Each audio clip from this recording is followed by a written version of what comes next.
कहानी का शीर्षक मिट्टी, पत्थर और मूर्तिकार। भाग एक कलाकार की खोज। बहुत समय पहले की बात है। एक प्रसिद्ध मूर्तिकार एक घने जंगल से गुजर रहा था। वो एक ऐसी चट्टान की तलाश में था जिससे वो दुनिया की सबसे सुंदर मूर्ति बना सके। चलते चलते उसे रास्ते में एक बहुत बड़ा और भारी पत्थर दिखाई दिया। मूर्तिकार ने सोचा, यह पत्थर एकदम सही है। उसने अपना झोला खोला, छेनी और हथौड़ा निकाला और उस पत्थर को आकार देने के लिए उस पर पहली चोट की। भाग 2, पत्थर की चीख। जैसे ही मूर्तिकार ने हथौड़ा चलाया, उस पत्थर के भीतर से एक कराहने की आवाज आई। पत्थर बोलने लगा, रुको, मुझे मत मारो, मुझे बहुत दर्द हो रहा है, कृपया मुझे मेरे हाल पर छोड़ दो, मैं इस दर्द को सहन नहीं कर सकता। मूर्तिकार दयालु था। उसने सोचा कि अगर ये पत्थर दर्द नहीं सह सकता तो इससे मूर्ति बनाना बेकार है। उसने उस पत्थर को छोड़ दिया और आगे बढ़ गया। थोड़ी दूर जाने पर उसे एक और वैसा ही पत्थर मिला। उसने फिर से अपनी छेनी उठाई और पत्थर पर प्रहार करना शुरू किया। इस पत्थर को भी दर्द हुआ, लेकिन वो चुप रहा। मूर्तिकार घंटों तक वार करता रहा। पत्थर के टुकड़े गिरते रहे, उसे रगड़ा गया, उसे तराशा गया।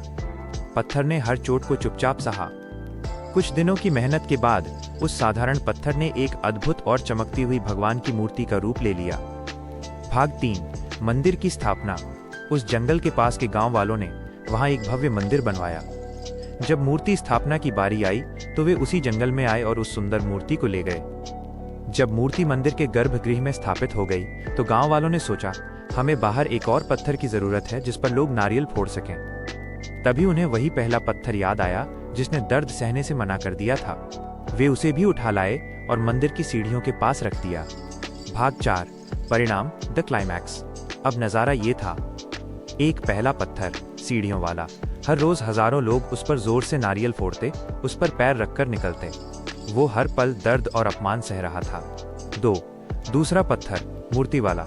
लोग उसके सामने सिर झुकाते, उसे फूल चढ़ाते और उसकी पूजा करते। एक रात पहले पत्थर ने मूर्ति वाले पत्थर से पूछा, दोस्त, हम दोनों एक ही जंगल के थे, एक ही जैसे दिखते थे, फिर आज तुम्हारी इतनी इज्जत और मेरा इतना अपमान क्यों? मूर्ति बने पत्थर ने शांति से जवाब दिया, क्योंकि तुमने शुरुआत का थोड़ा सा दर्द सहने से मना कर दिया था। अगर उस दिन तुम मूर्तिकार की छेनी की चोट सह लेते तो आज तुम्हारी जगह कोई और पत्थर कुचला जा रहा होता। तुमने आसान रास्ता चुना, इसलिए आज तुम्हारी जिंदगी कठिन है। इस कहानी का motivational message, voice over script. दोस्तों, हमारी जिंदगी भी उस मूर्तिकार की तरह है। आज आप जो मेहनत का दर्द, पढ़ाई का बोझ या संघर्ष की चोट सह रहे हैं, वो आपको बर्बाद करने के लिए नहीं, बल्कि आपको निखारने के लिए है। अगर आप आज दर्द से भागेंगे तो पूरी जिंदगी दुनिया के पैरों तले कुचले जाएंगे।